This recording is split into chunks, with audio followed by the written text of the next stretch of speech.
So Laith, again, thank you so much for agreeing to this interview. It's really a pleasure to have you here available and present to answer a few questions from us. And Thank you so much for having me. It's an absolute pleasure. I mean, I would have loved to do it in person, but unfortunately, due to the current yes, situation, we aren't able to. But again, I've been a big fan of your company, your sister companies, and it's an honor being in the presence of Boca de Lobo. thank you so much. So I know that you've worked with us before, but you already know the full group in terms of brands, services, and everything. Yes, I do. Great. So let me just introduce at least my company, because our group, as you know, has a lot of companies. My company is Of called course. Meetsales. We are a company dedicated, first of all, to the communication of the multi-brand, right? So we don't focus only on one brand. We get all the brands together and communicate it as a whole. And also we have a duty and an objective towards the clients much more than just the brands themselves, right? We communicate a full service instead of just the products that we sell as a group as well. Okay, and one of those services is exactly this: to promote our clients' work throughout the world, and therefore the interview as well, being the interview one of the services as well. Uh, Great, wonderful. apart from that, you already know our group, all 12 brands of us, uh, and of course, you've been um, following up with the novelties and everything. We're always creating new brands, always creating new services, but we will talk hopefully a bit better about those as we go along as well. So, Absolutely. since I have the opportunity to ask you a few questions, allow me to start, because I know that you've been working for some time in the interior design industry, but for how long have you worked as an interior designer? 16 years. 16 years, okay. And Yes. how did it start? Did you So always it all knew? started, I'm sorry. Did you always knew that this was good for you? I always knew. I always knew. I actually started at a very young age. I can't even remember when, but I loved objects. I loved fine porcelain. I've loved details. I've loved fabrics. I was always intrigued by, Louis the 14th, 15th, 16th, intricacy of furniture when it came to the use of materials, the woods, the mother of pearl, the marquetry. It just intrigued me and I wanted to learn so much more. And my mother actually was a collector herself of Okay. fine porcelain and fine furniture. So I would just sit and stare at a piece for hours, literally like touch it and feel it. And, even a piece of fabric, I was in awe with how it was woven, you know? And it's something I just dreamt of being in this world. And I would go with her furniture shopping. I would, visit exhibitions. I would do so many things that were unconventional for a 12-year-old, I guess. Okay, yeah. And yeah, so it really began at that stage, and then I started slowly because I'm a self-taught interior designer. Oh, okay. I studied film in Boston. I never studied interior design, but I always knew I wanted to get into that world.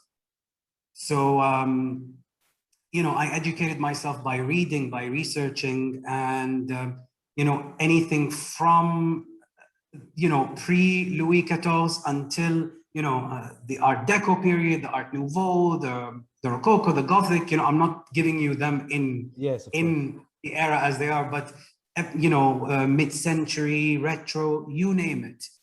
And that's where my love started. And the Okay. way I got into interior design was years ago. I partnered up with this artist, and we were working out of my father's studio garage because he was a producer as well, filmmaker. Okay. So he refused the idea that I would be an interior designer whatsoever. There was no way. So he wanted me to do film, obviously, to carry on his legacy. So I decided to build a little room out of the garage, gypsum board, no AC because I had no money. In the heat of Dubai. So we literally, because I'm not a painter, the artist that I collaborated with was the painter. So I thought, let me do this. Why, I have this idea, let's create these beautiful Art Deco paintings inspired by Tamara de Lempicka / pop, mix the two, where I would literally orchestrate the idea of the painting. I'd design it. And then I'd have her paint it. I'd do a collage first and let her paint it. Okay. And they were these incredibly sexy women with big jewelry on them, huge canvases. And then I just took this chance and I went to Swarovski, Middle East. And I said, would you sponsor my exhibition? They're like, but for what? How? You're an artist, you paint. I mean, what do we do with Swarovski? I said, well, I want to put all these crystals on these women. And I didn't know what I was getting myself into. Refused, second time, third time, they finally got tired of me. They said, okay, just, we'll give it to you. So they opened up their vaults for me and I took every crystal imaginable from them. And then it was trial and error. I burnt my fingertips continuously trying to heat the crystals up, place them on the canvas because I didn't want to use any glue. Of course. And this incredible collection was built.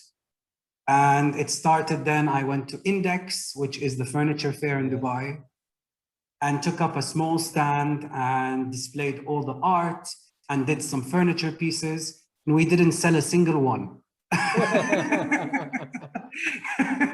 Until out of nowhere, Mr. Helmut Swarovski shows up, the owner of Swarovski. So I was like, oh my goodness, who, how? So he loved the collection. He said to me, I remember, he said, if you need anything, holler. I'm like, Mr. Helmut says holler? That's really cool. And then the rest is history. After that, the last day of Index, they featured my stand with Helmut Swarovski on the cover of the newspaper of Index. And then it went to Gulf News. It ended up on the plane, on the tabloid coming from, on Emirates Airlines. And then I got my first job after that exposure as an interior designer. And when I look back at the project, I was like, what the hell was I thinking? So that's really how it all started, and obviously the style evolved, like I'm still evolving. So of course, but it's an amazing success story actually. And you started like many others started with no money, only an idea and motivation, right? Exactly. Zero money. Exactly. Yes. And that's the idea. Oh, let me tell you one story really quickly. Sure. So the funny one was, I had this client that called up and he's trying to find me because I was in a magazine and I had no company, I had nothing. So finally his secretary managed to get through to me somehow. And she said, oh, we're trying to get your number. My boss loves your artwork. Da, da, da, da. I said, oh, that's amazing. She's like, where's your showroom? I said, oh, our showroom is under design right now. But, imagine, I'm not going to take her to the garage room. So I said to her, we have a VIP service where we come to you and we display the art in your conference room. And I literally took all the paintings and easels, both basic easels, on a pickup with people that helped me out, put it all up in his sweating, and I don't know, it's the heat of Dubai, set them all up in his conference room, and we sold the first 6 pieces. Whoa, amazing. Amazing. Yeah, that's how the funding started. Amazing. And this was at the beginning, right? 16 years ago? We're talking about 16 years ago, yes. Okay. So how did you do? First of all, do you still do this kind of artwork or? No, I no longer do it because I back then, you remember when putting Swarovski on art was the thing? Yeah. I did it way before it was even a thing, not to sound egotistical, but you know what I mean? but I'm no longer into that aesthetic anymore. And yeah. Okay. So when was your first opportunity to do the full interior design? Because then it should be a few years later, perhaps, no? It actually happened a few months after the exhibition. I was approached by a client who saw the interview, not the interview, the coverage, the media coverage, and came up to me and said, you know, I'd like to work with you, collaborate with you. And that's where it started. And she introduced me to another person who was her client. And that's where I got my first job. Oh, okay. Great. Then since then, interior design all the way, right?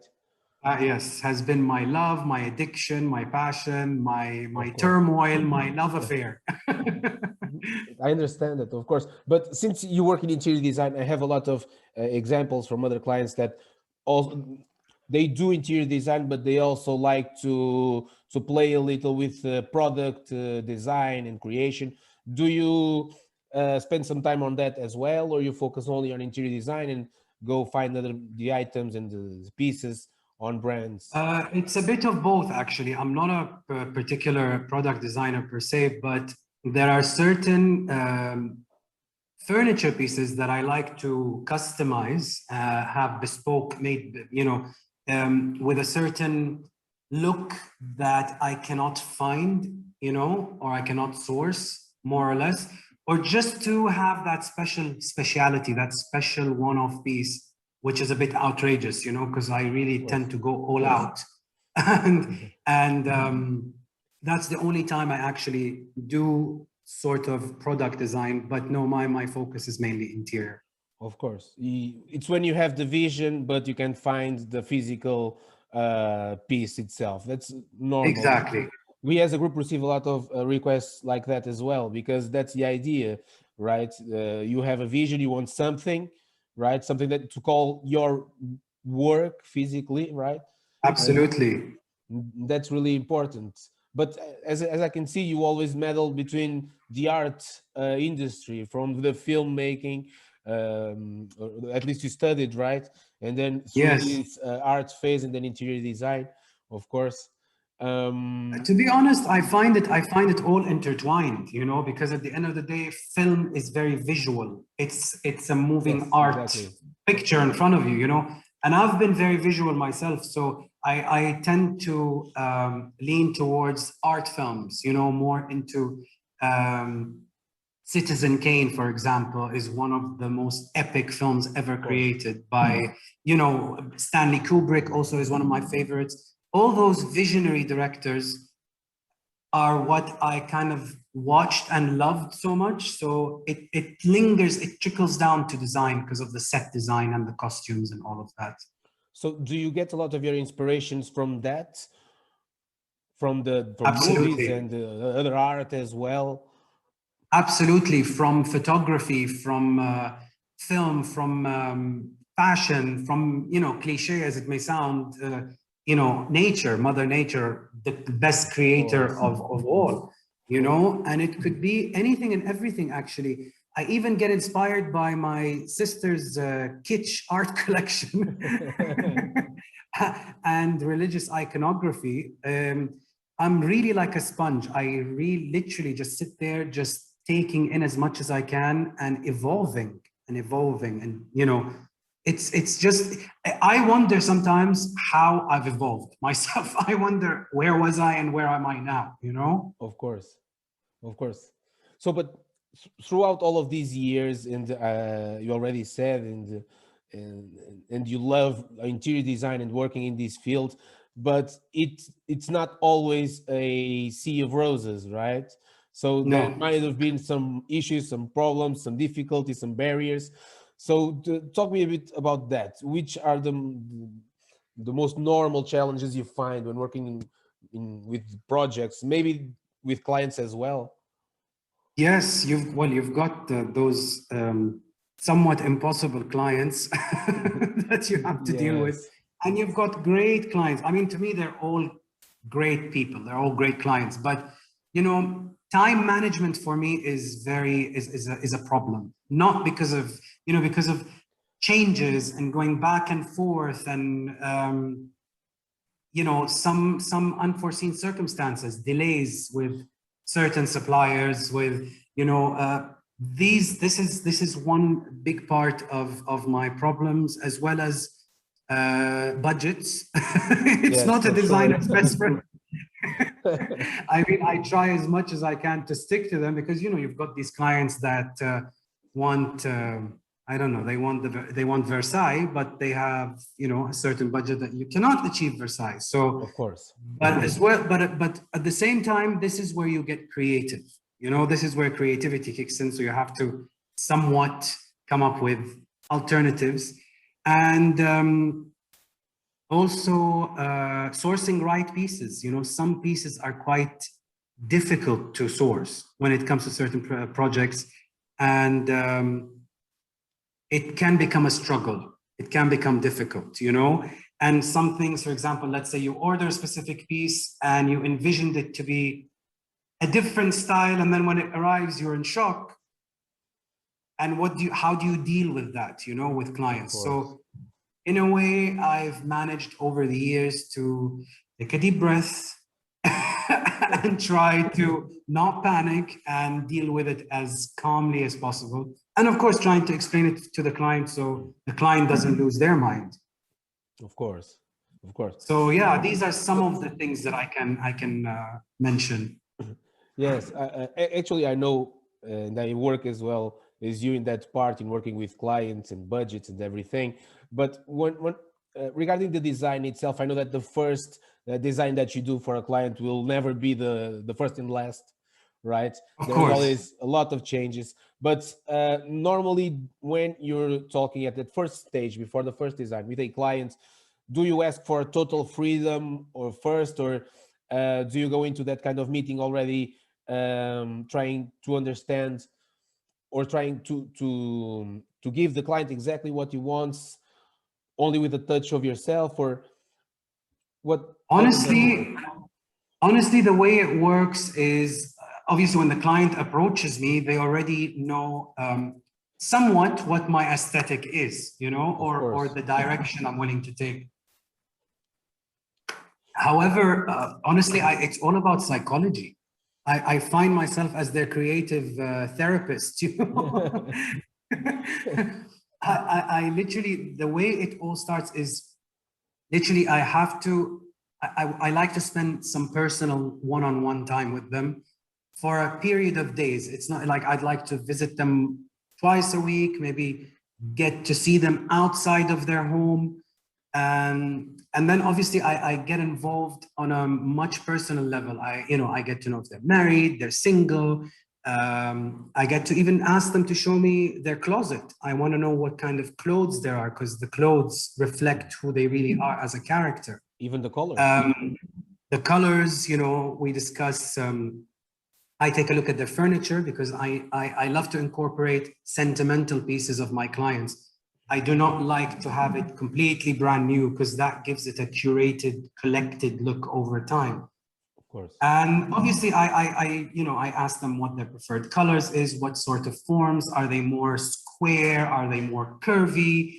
Do they lean towards bold colors, patterns, textures? Are they more neutral? And bit by bit, I build an understanding of what they like. And then, of course, it moves on to me showing them materials, stones, fabrics, textures. And then obviously it goes into mood boards, layouts, 3Ds, and yeah. So yeah, and then I end up being their friend. Actually, we always ended up being friends, which is amazing.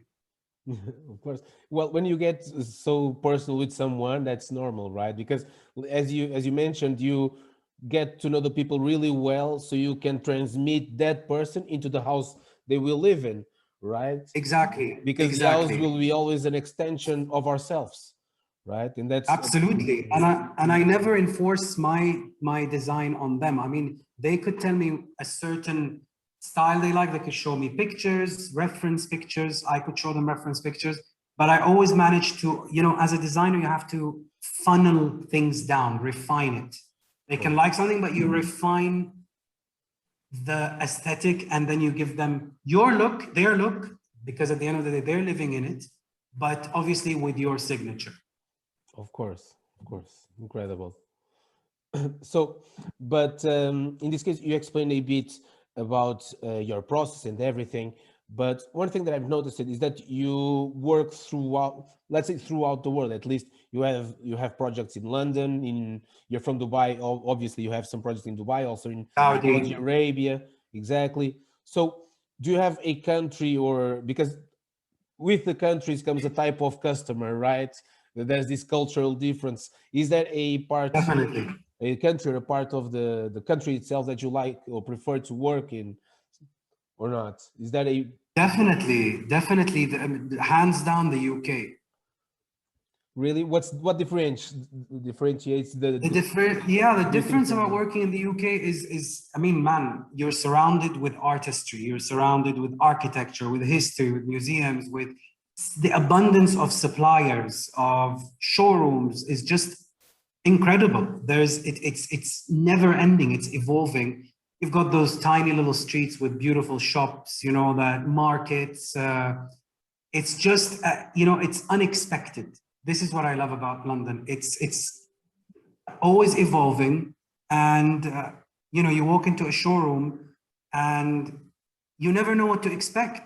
You see the you know, you see these incredible artists. I mean, if you go back, if you look at it from a different angle, like in fashion, you've got the most incredible artists such as Vivienne Westwood, Alexander McQueen, John Galliano, who revolutionized fashion. So can you imagine that, how much that culture, that place has affected furniture designers, product designers? It's just always, it keeps me on my toes. The UK keeps me on my toes all the time. Of course. And do you see many differences between the customers themselves, from the Middle Eastern clients to the English, in this case, customers? Honestly, there isn't much of a difference besides the cultural background, because the clients that choose to work with me and I choose to work with are very much cultured and well traveled, and so more or less, you know, the English have visited our part of the world, the Middle East, you know, and then you've got the Arab client who is very cultured and well traveled and has been to the UK. So more or less, it's the same. It's the same, but you've got obviously the more reserved one, and you've got the more out there one, the daring one. So that's the difference. Of course, of course. And between all of this, and I know that at least from what I've seen, you can go from classic to modern. I mean, you can do basically it all, right? But do you have a favorite style that you normally do? Or, and if you have a favorite style, do you have another style or styles even that you don't like so much to work with, or this is just okay for you? Honestly, there isn't a specific style that I dislike per se, because I'm in my aesthetic anyway. I like to mix different genres and styles and periods, because that's what makes it personal. That's what makes it you. However, there is like, I don't know how to explain this style, because honestly, I've never ever managed to put my finger on it. You know, they call it contemporary, but it's it's everything has become contemporary now in certain you know. But I don't know how to even put a word on it. It's that new age interior design that they're doing, which is extremely clean, and but clean that is disturbing, where it's too clinical, not minimal, clinical. Clinical, yeah. You know, and it's just cold. There's no warmth, there's no character, and it's just like a photocopy. Everyone, like I see it in magazines everywhere. Every magazine, interior design magazine, has been publishing the same over and over and over again. But I still don't know what word it is, because honestly, there's no word for that style. Of course. Some people refer to it as the neoclassic, but to me, neoclassic is, you know, the empire style of Napoleon Bonaparte. But you know, I understand, of course, but from what I understand, because I'm not from the design industry, but since I work in the design industry. I've been picking up some things, but I know that the contemporary is divided by immense of styles. Like you can go from minimalistic to Scandinavian to so on, so on. Exactly. It's very complicated to understand it. Yeah, at least I agree with that as well. But since you have such a strong opinion about these styles and everything, does your own home reflect yourself? What kind of style do you use in your home, or you don't put Not any kind of? at all, not at all. That is the one question that everybody expects me to say, oh, of course. And man, we have a saying in Arabic where we say the carpenter's door is always broken. Yeah. I probably need to hire a designer to design my home. It's one place that I can literally can never, ever, ever design. It's impossible. It's impossible. I understand, yeah. Because you're always seeing new things, right? New styles, new furniture, and you probably always think, oh, I could have that. Maybe I could have that as well, and always mixing up things, right? Maybe you have a very clean Exactly. house as well. I'm not sure. So far, I mean, the only thing that I finished was my bedroom because that's the most important place for me, at least, you know, and it's super, super clean and neutral because, you know, looking at suppliers and furniture and fabrics and materials all day, my head is going to pop. As you said, I like so much, but I don't know how to funnel it down for myself. Of course. I understand that. And you need, when you get home, you just reboot, right? Basically like Exactly. With my dog and my neutral, boring room. Well, we need spaces like that as well, right? At least a lot of people say that those kind of spaces help us think more and visualize more and be more creative. At least some people say. Absolutely. Absolutely. Absolutely. At least I'm not saying it works for me, but they say. Someone says. Yeah. And they're right. They're right. For some, I mean, for me at least, it works. Great. So since, and you already told us, it's been 16 years, of course, but was there any kind of project or a specific project that you did that that still holds a special place in your heart that you think about, or any recent special project or project itself? Yes. Project itself, it's definitely the project I worked on in London with the use of obviously my favorite piece, the Boca de Lobo sofa. Oh, okay. Yeah, I've seen the pictures actually. Yes. That is, thank you. That is by far my favorite project ever because the client was a delight to work with, an absolute delight. I got her from the get-go. It's like we were kindred spirits somehow. You know, I sat with her for literally half an hour and I got exactly what she wanted. And she gave me a carte blanche to do whatever I wanted, as long as I stuck with her colors. Okay. And the whole concept was letting her art speak. You know, she's a huge art collector and letting her art stand out amongst the other beautiful pieces around. And it was just a delight to work on. And it obviously the success was great. And now she is one of my dearest friends. And it's been 8 years and it stood the test of time, which is amazing. It was never, I mean, if we look at it, I visit her from time to time and it's not outdated. Everybody told me, be careful. It might be outdated, but believe it or not, to this day, it's still current. It's still loved by, loved by everyone. That's good. It's good to know that a project holds the test of time, right? Because that's the one of the biggest tests for any kind of art, I believe. Absolutely. Exactly. And I dislike sticking to or you know, working on trends. I'm not a trend per se person because trends come and go, you know? Of course. I like to create again a curated space that has one wow factor, two wow factors, but let it all blend with pieces that are timeless, an environment that's timeless, because you don't want the client will love a piece now, but then in 2 years he's like, oh, take it out, I don't want it. Of course, but it's like you said before, the test of time goes hand in hand with how much personal the space can be, because there's a huge difference, for example, between a residential project from a hospitality project, right? The hospitality project is made so it can be changed in 2 years, so it's not personal, it's Absolutely. comfortable, it's glamorous, it's chic, but it will be changed in 2-3 years maybe. They are always changing. Exactly. A home is not designed to have that happen to it, right? It's supposed to have the furniture and the design itself hold for years and years and years. Absolutely. I mean, it's a place where, you know, the homeowner walks in and it makes them feel comfortable. It makes them feel warm. It hugs them. The house has to hug you when you walk in, you know? Exactly.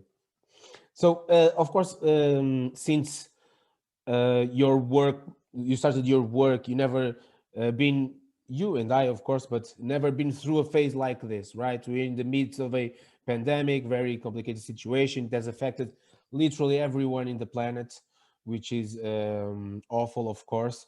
So, what do you think in the interior design industry? What is your opinion about it? How did it affect the interior design industry? Is this industry suffering for it because of it, or did it give some advantages? Did it bring some advantages? I mean, in all honesty, I've been fortunate enough. In my personal opinion and in my personal experience, of course, I'm not speaking on everyone's behalf, you know. Of course. But people, I mean, it benefited me a lot. It definitely had to. They had to adjust to the idea. Clients on working on Zoom, working online. I don't know. Can we say the word Zoom, or is it free? Is it free? So, you can. So in a way, people were spending a lot of time in their homes, you know, in lockdown. They had nowhere to go, and whoever was busy pre-lockdown wanted to work on their house, but was too preoccupied with you know, everyday life and whatever, didn't kind of focus on it. But once lockdown happened, they felt bored. They're like, okay, I live in these four walls. Let me do something about it. Now, the next phase was, how do I go about it? You know, they had to feel comfortable with the idea of, okay, now this is the new normal. Do we do it on Zoom? Do we do it online? How do we get the logistics done? But in my opinion, it actually was beneficial for a lot of interior designers. Yes, I believe that also. And it's exactly what you said.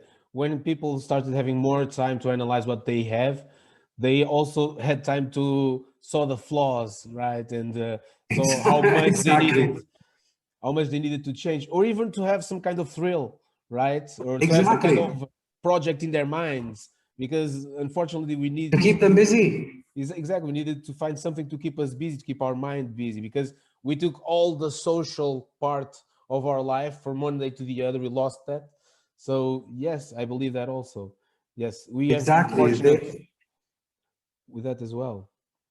Absolutely. And the only thing they can socialize with is a chair or a sofa, you know? So you might as well have a pretty one to look at it. Exactly. No, but I do believe that unfortunately, but fortunately, it brought some good advantages. This pandemic brought a few advantages to the interior design industry, of course. The point is that one of the worst things is that you cannot see people live, right? But between Zoom and everything, like you said, we manage, right? And we will continue to manage. Yes, we managed. We managed. And it was a good time to give Mother Nature a break. Of course, of course. And I love to see the news when they were talking about the smog between the cities and everything. When everyone stopped and they had to be at home, right? And people were saying, I never saw the stars from the city. Now I'm seeing the stars from the city, and all of those things. Absolutely. With the less pollution. It's amazing to see that. Well, it's bad to see that we needed to have this kind of thing to help us pollute less, right? but it's good to understand that it's just a matter of trying to have things coming back to normal, a bit back to normal, right? And to work with the Absolutely. earth as one, because we are one with the earth, right? Absolutely, absolutely. And Mother Nature has given us so much, and we've been so we took her for granted, you know, and we've been very selfish. Exactly, exactly. But we're working on it, right? I'd like to think we are, at We least. are, absolutely, absolutely. We just have to have some of those factories take it down a notch a bit, and you know, give it a longer break. Exactly, and exactly, and everyone invest in Teslas, right? Yes, exactly. And I wish Teslas could drop their prices. Yes. Maybe in the future, maybe in the future, but that's the Maybe, future at least. maybe. But that's the future, I hope. I hope so too. Okay, Laith, to end on a more positive note, of course, this is the $1 million question, right? Because you had such an amazing career so far, but Thank you. what's next for you? What's next for your company? Next, for me, there are a million ways I could answer this, but definitely growing my team. More specifically, during COVID, I need to I need to let go a little bit, because I am, you know, I'm very hands-on and I micromanage everything. So I have to trust the process and let others handle a few things off of me. Of course. You know, that is definitely on my list, is growing my team. And the other one is to get extremely focused on releasing a coffee table book. That is my aim in the next few years, is having a coffee table book featuring my work, upcoming, and a few from the past. Oh, okay. And you have a lot of projects already aligned as well? Yes, Yes. yes, I do. And as soon, I hope very soon, as soon as the UK allows flights from the UAE, I will be on the first flight. I've got a project waiting for me. So, so yes, I'm very excited for that. Okay. Well, on another positive note, you already can fly from UAE at least to Portugal if you want to come and visit us. I would be delighted. I would be delighted. Also, once visa offices are open. Oh yeah, right. They're closed. Yes, Yes. yes, yes. Yes. Well, but you're more than invited to come and visit us. We have a lovely showroom here, and for sure you'd love it. You told me that you've never been in Portugal, right? At least in Never, Porto. Okay, never. so you should come. Portugal is, at least everyone says it. Portugal is really amazing. It is beautiful, and everyone that I've met has told me it's amazing. I've got a lot of Portuguese friends, actually, and one thing I really want to try is the food. Yes, you should. You should. And when you come to visit us here in Porto, you're coming to the best zone to try the food, because, of course, Absolutely. in Portugal, everyone says their food is the best, right? But everyone says, okay, the northern food is the best of the best. Okay, there's no Okay. way around it. I'm taking your word for it. So when I come there, you better take me to the best places to try the food. Of course, I will. I already have everything mapped out. Because every client that comes to Portugal, that's one of the things they need to experiment. It's the food, right? So we go to all of the best places to try everything. So yeah, I can't wait. they walk out of here with an amazing experience and a few kilos extra. Extra pounds? Exactly, a few extra pounds. I cannot wait. I cannot wait. Okay, Laith, I do not believe I have more questions for you. Okay, I really appreciate your time to do this interview. Of course, it's been amazing, and you're such a lovable person. I hope we could continue this, but here we are at the end. Thank you, buddy. I really appreciate your time, Diogo, and thank you for this You too. opportunity. And I hope to work with you guys very soon. Let's just open up the world. Of course, I hope so too. And whatever project comes next, I'm here to help you as well. Okay? Always, I know.